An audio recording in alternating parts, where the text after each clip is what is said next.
اهلا بيكم في حلقه جديده من حتحوت في كاس العالم. يا رب تكونوا كويسين ويومكم زي الفل والدنيا كويسه، وهنبدا كاس العالم خلال ايام قليله جدا جدا جدا. الوفود بتوصل لقطر بالفعل، والمباريات الوديه سواء بتتلعب هناك او بتتلعب في دول محيطه بقطر قبل ما الدول او المنتخبات تنتقل الى العاصمه القطريه الدوحه.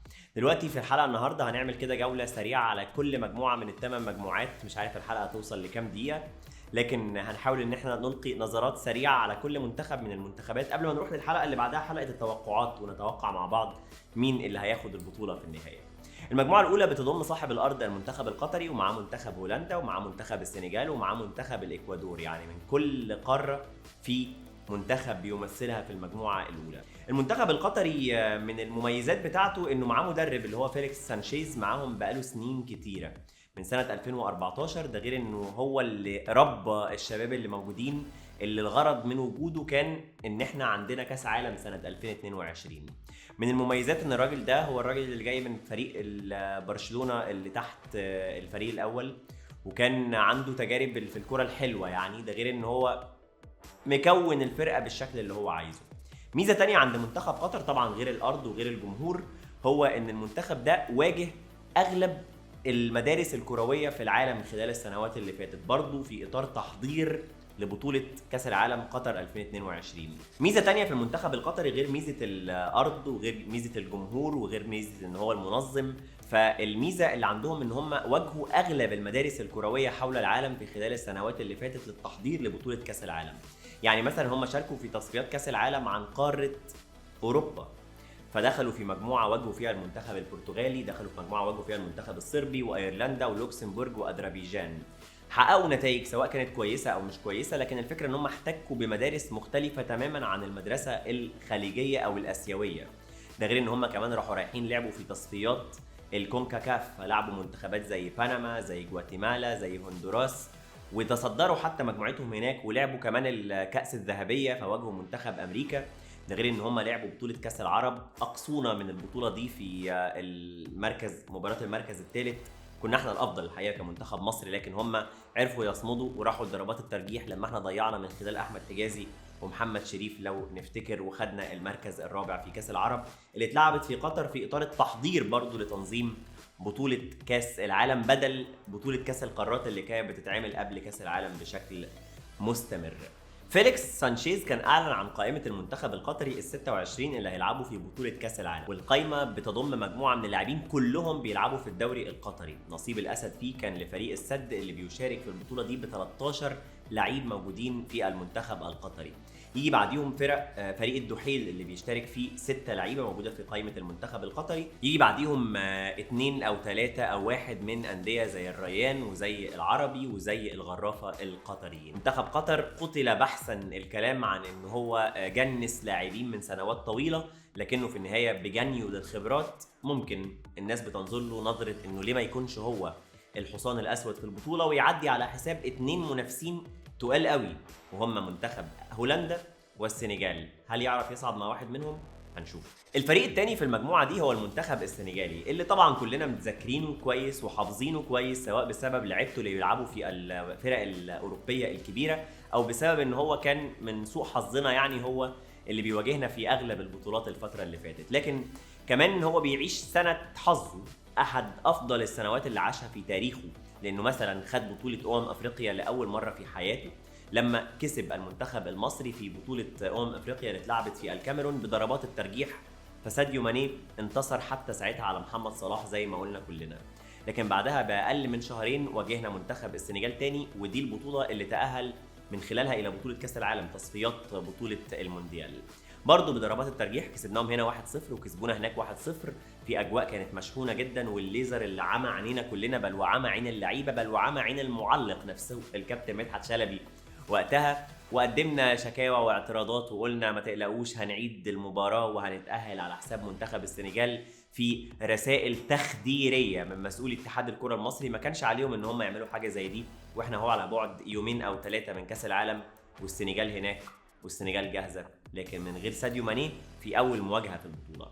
منتخب السنغال بيشارك في كاس العالم للمره الثالثه في تاريخه. المره الاولى كانت 2002 لما كان اليو سيسي مدربهم الموجود معاهم دلوقتي موجود معاهم كلاعب، لكن في 2018 كانت تاني مره وكان بيدربهم المدرب. وعلى فكره خرجوا انتوا اكيد عارفين من البطوله بس بسبب الفير بلاي، تساوي مع منتخب اليابان في كل شيء مسجل، مستقبل وغيرهم من الامور، لحد ما راحوا للكروت الصفراء. فلقينا ان منتخب السنغال بسبب كارت اصفر خرج من بطوله كاس العالم.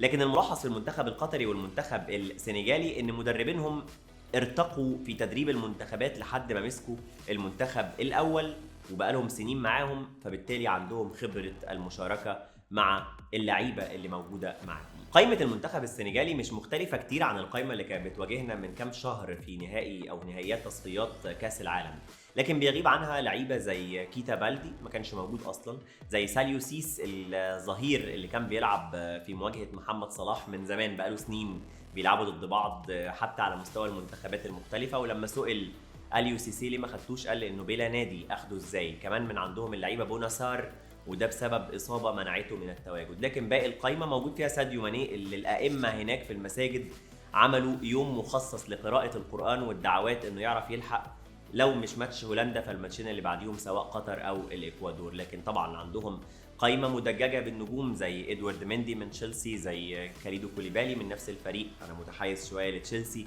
زي مثلا على مستوى الخط الهجومي اسماعيل سار الى جانب ساديو ماني. اسماعيل سار بينظر ليه ان انت اللعيب اللي هتشيلنا في غياب ساديو ماني. في لعيب ثالث انا بحبه قوي او لعيب رابع انا بحبه قوي لازم اقول اسمه، وهو ادريس جانا جاي. بحبه قوي حتى رغم انه مش واخد حقه اعلاميا، لعيب بيخش يقتل الكوره فيمنع اي هجمه تتقدم للمنتخب السنغالي. طبعا هو وبرفاقه بقى كوياتيه وغيرهم من النجوم المختلفين وديديو كمهاجم. وهنشوف منتخب السنغال اللي بينظر ليه انه ممكن يكون حصان اسود هيعمل ايه. مين افضل منتخب بيقدم كوره في تاريخ المونديالات لكن هو المنتخب اللي ما خدش البطوله ولا مره؟ اكيد سمعت السؤال ده اكتر من مره وعرفت الاجابه بنفسك لما اتفرجت على اداء المنتخب ده، والكلام على المنتخب الهولندي اللي خد وصافه بطوله كاس العالم في 3 مرات قبل كده، سنه 74 و78 الجيل التاريخي، وسنه 2010 امام المنتخب الاسباني، ده غير انه خد المركز الثالث سنه 2014. منتخب هولندا من بعد 2010 كان في رحله هبوط واضحه حتى على مستوى التصنيف، فوصل لأسوأ تصنيف في تاريخه في السنوات التاليه ل 2011، لكن بعدها صعد في رحله صعود تانية سواء بعد الخروج من بطوله اليورو اللي فاتت واستقدام لويس فان جال وتحقيق نتائج بعد كده ايجابيه جدا سواء في تصفيات كاس العالم او في دوري الامم الاوروبيه اللي صعدوا او خدوا فيه ترتيب اول وكسبوا فيه منتخب بلجيكا 4-1 في بلجيكا، وكسبوا في هولندا نفس الفريق. منتخب هولندا بيشارك في كاس العالم للمره رقم 11 في تاريخه، لكن خلال المشاركات السابقه كان دايما بيلعب كره متميزه ووصفت حتى الكره الشامله لو تفتكروا مع يوهان كرويف اللي هنقول اسمه كمان شويه لكن في مرحله لاحقه في نفس المجموعه. منتخب هولندا في خلال مشواره في تصفيات كاس العالم من ال10 ماتشات اللي لعبهم كسب 7 وتعادل 2 وما خسرش الا مباراه واحده بس، وكان منافسيه الاثنين الاقرب ليه في التصفيات هو منتخب تركيا والنرويج، تركيا اللي راح للملحق وما تأهلش للمونديال في النهائي. لويس فان جال هو المدير الفني صاحب ال 71 سنه وهو اكبر مدير فني في النسخه اللي جايه من بطوله كاس العالم قطر 2022. اعلن قائمته اللي بتضم عدد من اللاعبين المعروفين كقائمه منتخب هولندا بقالهم سنين، منهم ممفيس ديباي المصاب لكن اللي ممكن يكون بيقدم حلول مختلفه على مستوى الجناح كمراوغ مثلا، لكن معاه كمان لعيبه زي فيرجيل فان دايك، زي ماتياس دي ليخت، زي ناثان اكي على مستوى خط الدفاع، معاه فرينكي دي يونج من منتخب او من فريق برشلونه، معاه كمان على مستوى الهجوم كلاسن، ومنتخب بينظر ليه ان منتخب ممكن يمثل تهديد في بطوله كاس العالم للفرق اللي خدت البطوله او مرشحه للفوز ببطوله كاس العالم. نروح للمنتخب الاخير في المجموعه دي، هو منتخب الاكوادور اللي ما تعرفش شارك ازاي في كاس العالم، عنده مشاكل في كل حاجه. مبدئيا كده كان بينافس منتخبات زي بيرو وباراغواي وغيرهم من المنتخبات ان هو يكون الفريق الاخير اللي هيتاهل مع الفرق اللي اتاهلت زي منتخب البرازيل وزي الارجنتين وزي اوروغواي، لكن هو اتاهل في النهايه، بيتعادل، بيخسر، عدد الانتصارات 7 قدام 6 خسائر، لكن ما عندوش اي مشكله بيروح ويلاقي بعد كده مشكله في ان تشيلي تقول اللعيب اللي اشركوه معاه جنسيتين والباسبور اللي شارك بيه كان غير حقيقي، لكن رغم كده برضه بيشاركوا في المونديال. احسن مشاركه في تاريخهم في مونديال كاس العالم كانت سنه 2006 في المانيا لما عدوا من دور المجموعات لاول مره، ولكن خرجوا من دور ال 16 في البطوله دي. بيدربهم مدير فني اسمه جوستافو الفارو. المدير الفني ده تولى المسؤوليه بعد ابن يوهان كرويف اللي هو خوردي كرويف، اللي مسك الفريق وما دربش، ما عملش اي حاجه، وبعديها اعلن رحيله عن تدريب الفريق.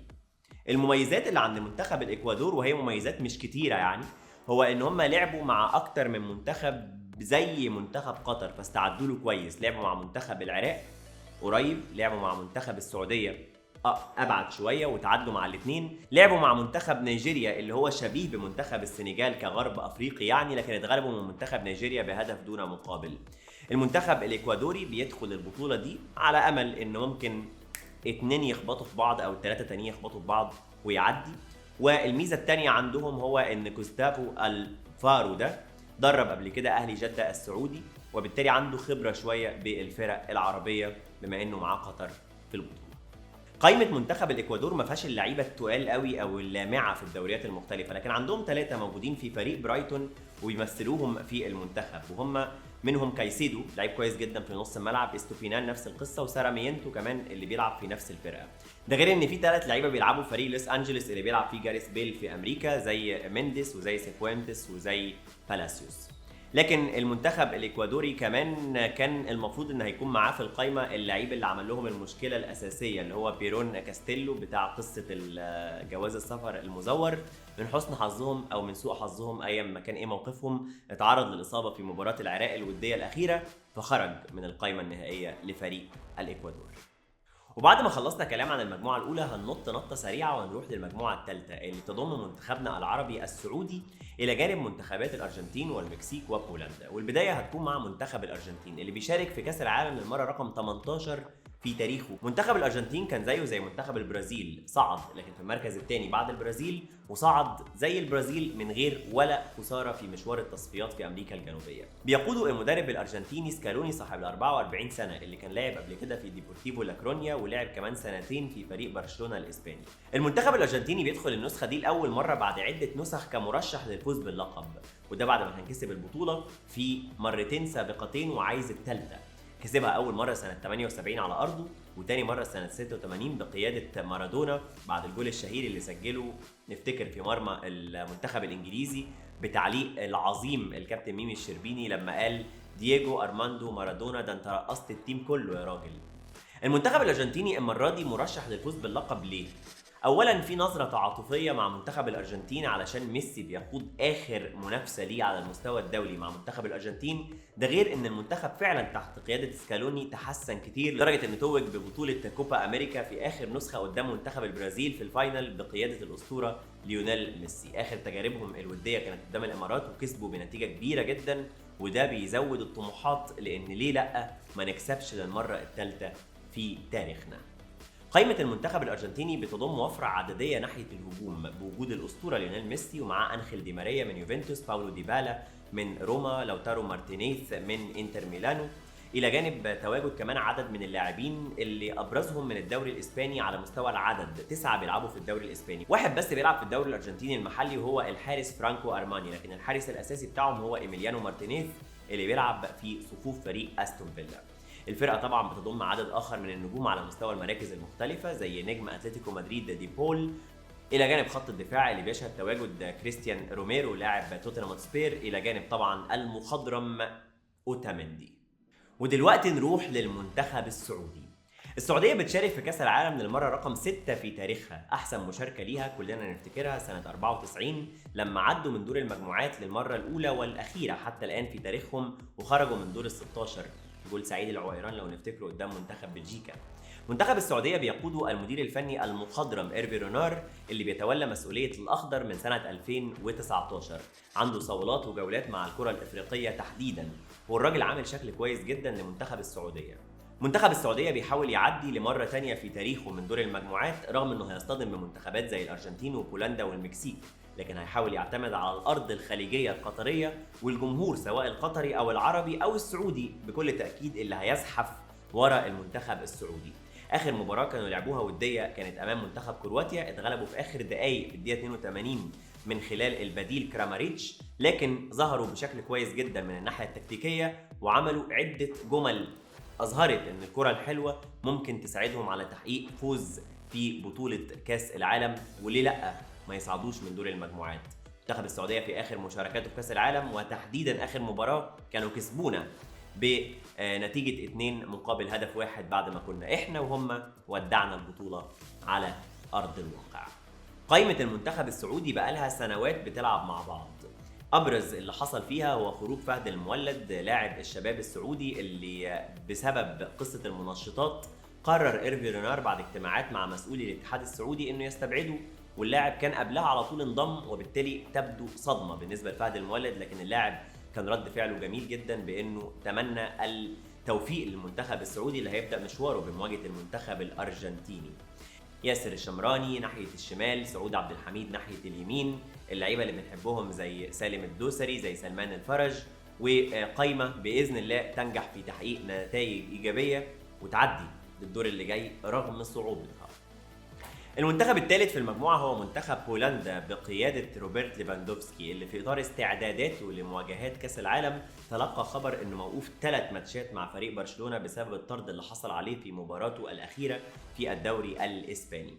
منتخب بولندا نجح في إنه يتأهل كوصيف في مجموعة كانت بتضم المتصدر المنتخب الإنجليزي، من 10 مباريات كسبوا 6، اتعادلوا 2 وخسروا 2 زيهم. بيقوده المدير الفني تسواف ميخنيفيتش اللي كان تولى مسؤولية الفريق خلفا للمدير الفني اللي رحل باولو سوزا، اللي كان مرشح انه يدرب منتخبنا احنا الوطني قبل ما نتعاقد مع روي فيتوريا.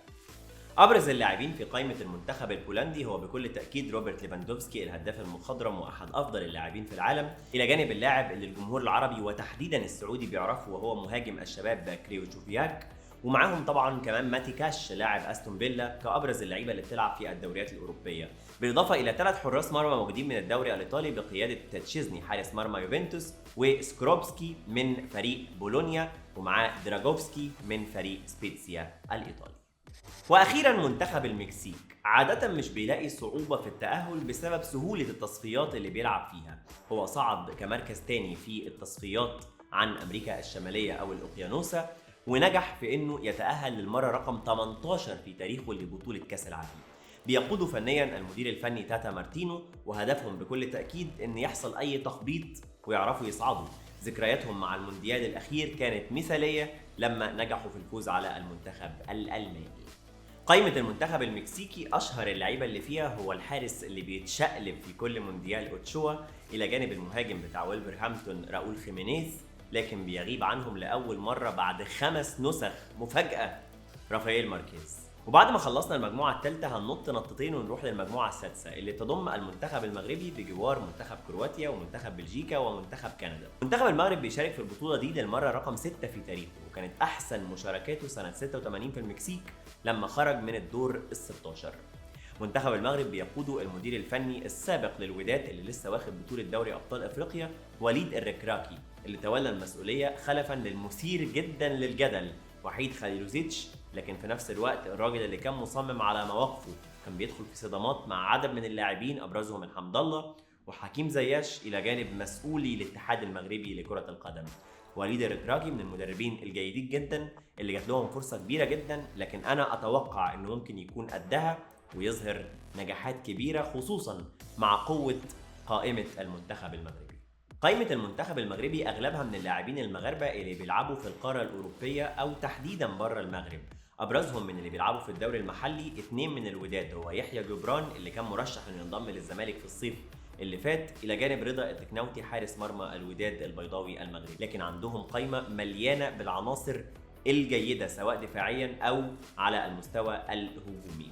في حراسة المرمى مبدئيا عندهم ياسين بونو، عندهم في خط الدفاع مدافع الاهلي السابق وقطر القطري الحالي بدر بانون، لكن كمان عندهم بقى ناحيه الهجوم حكيم زياش، عندهم يوسف بوفال، عندهم يوسف النصيري، عندهم كمان رزاق او عبد الرزاق الحمد الله، الى جانب لعيبه خط الوسط زي سفيان مرابط لاعب فريق فيورنتينا الايطالي، وسليم املاح وأوناحي، الى جانب طبعا الوينجين باكين اللي الاثنين بيلعبوا ناحيه اليمين، لكن في كاس العالم هنلاقي واحد بيلعب يمين واحد بيلعب شمال بتوظيف وليد الركراكي، عشان ما ينفعش واحد فيهم يقعد دكه، سواء المزراوي لاعب بايرن ميونخ او اشرف حكيمي لاعب باريس سان جيرمان. للمره السادسه برضه بيشارك في تاريخه المنتخب الكرواتي اللي حقق افضل نجاح ليه في مشاركات كاس العالم في النسخه اللي فاتت لما حصل على الوصافه بعد ما خسر من فرنسا في مونديال روسيا 2018 بقياده المخضرم الاسطوره النجم لوكا مودريتش، ومعاهم في خط الدفاع اللاعب اللي كلنا بنحبه كمصريين ديان لوفرين اللي روتينه اليومي بحسب ما قال لنا، وواضح انه كان عايز دعمنا قبل ايام من كاس العالم، محمد صلاح اللي موجود دايما معاه سواء على اللابتوب سواء على المج بتاع القهوه او حتى على الدولاب، بل حتى صورته على السرير بحسب ما قال لنا. المنتخب الكرواتي كان برضو من ضمن نجاحاته نسخة 98 لما خد المركز الثالث في البطولة، وبيقوده داليتش اللي ليه خبرات على المستوى العربي لما درب في الإمارات تحديدا، وهو من المدربين الكبار جدا، ومرشح رغم كبر قائمة المنتخب الكرواتي من الناحية العمرية ان هو يعدي ادوار مختلفة في البطولة دي بسبب الخبرات اللي عندهم الى جانب القوة الهائلة سواء تكتيكيا او جسمانيا. قائمة المنتخب الكرواتي بتتمثل قوتها تحديدا في خط الوسط، سواء من خلال بروزوفيتش او من خلال لوكا مودريتش، الى جانب بعض الخبرات اللي موجوده في ناحيه الهجوم من خلال كراماريتش المهاجم الاساسي بتاع منتخب كرواتيا، وطبعا خط الدفاع اللي بيضم سواء ديان لوفرين او فيدا اللي كان تألق في النسخه اللي فاتت من بطوله كاس العالم. قائمة المنتخب الكرواتي بتتمثل قوتها الأساسية في خط الوسط اللي بيضم المخضرم بروزوفيتش والمخضرم الأكبر لوكا مودريتش، إلى جانب طبعا ستانيشيتش لاعب بايرن ميونخ الألماني اللي ما بيلعبش بكثافة، لكن كمان عندهم على مستوى خط الدفاع بخبرات فيدا اللي تألق المونديال اللي فات وديان لوفرين، وفي الهجوم كراماريتش هدافهم ومهاجمهم الأساسي. اللي بيعجبني في منتخب بلجيكا اللي تأهل كمتصدر للمجموعة الرابعة في التصفيات الأوروبية المؤهلة لكأس العالم إن بحس إن اللعيبة بتحب منتخب بلجيكا، ده غير إن هم موجودين مع بعض بقالهم سنين كتيرة ومعاهم نفس المدرب اللي هو روبرتو مارتينيز اللي ما كانش صاحب تجربة كبيرة كلاعب لكن اتجه للتدريب بشكل مبكر ونجح فيه تحديدا مع المنتخب البلجيكي. هو المدرب اللي كان بيقودهم في المونديال اللي فات اللي خدوا فيه المركز الثالث، وبيبص لهم البعض باعتبارهم ان ده المنتخب اللي ضيع فرصه تحقيق بطوله في النسخه اللي فاتت وان صعب ان ياخد النسخه الحاليه، لكن بتواجد لعيبه زي ايدن هازارد زي كيفن دي بروينا. هتقولي ايدن هازارد هو بيلعب، هقول لك ما بيلعبش، لكن مع منتخب بلجيكا الناس مستنيه منه اداءات مختلفه، زي روميلو لوكاكو اللي لسه ما جهزش علشان يبقى بيشارك في البطوله بشكل 100% لائق، الى جانب طبعا بنتكلم على كاراسكو، بنتكلم على هازارد الثاني اللي هو ثورجن، بنتكلم على أليكسل بيتسل في خط الدفاع او خط الوسط، الى جانب طبعا افضل حراس المرمى في العالم تيبو كورتوا. واخيرا المنتخب الكندي بيرجع لكاس العالم مره ثانيه بعد اخر مشاركه سنه 86 بقياده المدير الفني حاليا الانجليزي جون هيردمان. المنتخب الكندي كان تصدر مجموعته عن قاره امريكا الشماليه او الاوقيانوس، وده من خلال جمع 28 نقطه من 14 مباراه ما خسرش فيهم الا مباراتين بس. ابرز نجومهم طبعا هو الفونسو ديفيز، لكن الفريق بيتميز بالجماعيه مش بالافراد النجوم المتالقين مع انديتهم بشكل لامع. ودلوقتي نروح لمجموعه بينظر ليها ان هي مجموعه الوحيده اللي بتضم عملاقين في نفس المجموعه، وكلامنا هنا عن المجموعه الخامسه اللي بتضم منتخب المانيا ومنتخب اسبانيا ومعاهم منتخب اليابان ومنتخب كوستاريكا. والبدايه هتكون مع منتخب اسبانيا اللي بيقودهم المدير الفني الرائع لويس انريكي. لويس انريكي عجبني قوي وهو بيتحول لستريمر وعمل اكونت على تويتش وبيقول للناس فيه هبقى معاكم لايف بشكل معتاد خلال مشاركة المنتخب لاروخا في بطولة كأس العالم قطر 2022. منتخب اسبانيا ما خدش البطولة الا مرة واحدة بس، كانت سنة 2010 في الوقت التاريخي ليهم اللي خدوا اليورو قبليه واليورو بعديه. ومشوارهم في التصفيات اللي أهلتهم لبطولة قطر 2022 هي ان هم من اصل 8 ماتشات كسبوا 6 وتعادلوا 1 وخسروا 1 بس. منتخب اسبانيا بيدخل البطولة دي وهو هدفه بكل تأكيد انه يكسب بالبطولة بعد ما بقى مرشح معتاد للفوز باللقب. قائمة المنتخب الاسباني اللي بيشارك للمرة رقم 16 في تاريخه بتضم من اصل 26 لاعب 18 لاعب بيلعبوا في الدوري الاسباني على مختلف الخطوط، بداية من حراسة المرمى حارس اتلتيك بلباو يوناي سيمون، او بقى في خط الدفاع او خط الوسط او خط الهجوم اللي بيقوده الفارو موراتا او نيكو ويليامز، الى جانب طبعا لعيبه في الدوري الاسباني من برشلونه العدد الاكبر من اللاعبين، بنتكلم على بوسكيتس، بنتكلم على انسو فاتي، بنتكلم على فيران توريس، وغيرهم من اللاعبين. لكن كمان بتضم 2 من الدوري الفرنسي اللي هم كارلوس سولير وسارابيا من باريس سان جيرمان، واحد بس من الدوري الالماني اللي هو داني اولمو، وبتضم 5 من الدوري الانجليزي سواء سانشيز حارس مرمى برايتون او رايا حارس مرمى برينفورد، الى جانب ثنائي الدفاع سواء فليكويتا من تشيلسي او لابورت من مانشستر سيتي، وطبعا من مانشستر سيتي برضه في خط الوسط رودريجو. وطبعا قائمه اسبانيا بتضم اصغر لاعب في تاريخ مشاركتهم في المونديال وهو جابي لاعب خط وسط برشلونه اللي بيشارك وهو عنده 18 سنه و98 يوم عشان يتخطى الرقم القياسي لساسك فابريجاس اللي كان شارك وهو عنده 19 سنه وكام يوم. لكن على مستوى الغيابات بيغيب عنهم اسماء مؤثره واعتادت التواجد في المونديال زي ديفيد ديخيا حارس مرمى فريق مانشستر يونايتد، وطبعا الاسطوره سيرخيو راموس قلب دفاع باريس سان جيرمان. العملاق الالماني منتخب المانيا بيشارك في البطوله دي وهو بيشارك للمره رقم 20 في تاريخه، وخد البطوله 4 مرات كانت اخرهم سنه 2014 على حساب منتخب الارجنتين. بيقودهم المدير الفني الالماني هانزي فليك اللي ما لعبش ولا مباراه دوليه سواء وديه او رسميه مع المنتخب الالماني، لكن كان لاعب بس مع منتخب تحت 18 سنه. هانزي فليك عنده امل انه ينجح في التتويج بالبطوله بعد ما توج المدير الفني السابق ليه هواكيم لوف بنسخه 2014. منتخب المانيا في البطوله دي تاهل كمتصدر لمجموعته اللي لعب فيها 10 ماتشات كسب 9 واتغلب في مباراه واحده بس. قائمة المنتخب الألماني كالعادة بتكون مدججة بالنجوم في مختلف المراكز سواء في حراسة المرمى نوير أو حتى تير شتيجن أو حتى ثالثهم تراب، أو خط الدفاع اللي بيضم أنطونيو روديجر ومعاه زولي وآخرين من النجوم، وبيستبعد عنها هوملز في خط الدفاع. لكن كمان عندهم خط وسط مليان أسماء تقيلة بداية من كيميتش أو بنتكلم في جوندوجان أو حتى معاهم جوريتسكا وأسماء تقيلة تانية. خط الهجوم استبعد منه المنحوس بسبب الإصابة الدائمة في البطولات الكبيرة ماركو رويس، ومعاه لنفس السبب تيمو فيرنر. بيضم أسماء تقيلة جدا بداية من مولر اللي بيحاول إنه ياخد ألقاب تاريخية على المستوى الفردي على عدد الأهداف المسجلة في المونديال، ومعاه سيرجيو جنابري ولوروا سانيه وجمال موسيالا، إلى جانب طبعا الفتى الذهبي ماريو جوتسه صاحب هدف التتويج في مونديال 2014. منتخب اليابان ما تضمنلوش، ممكن مونديال يبقى مهدد حقيقي للفرق اللي موجودة معاه، ممكن مونديال تاني يخرج عادي جدا من دور المجموعات. منتخب اليابان بيشارك للمرة رقم 7 في تاريخه في المونديال، وبيقوده المدير الفني الياباني هاجيمي مارياسو صاحب 51 سنة.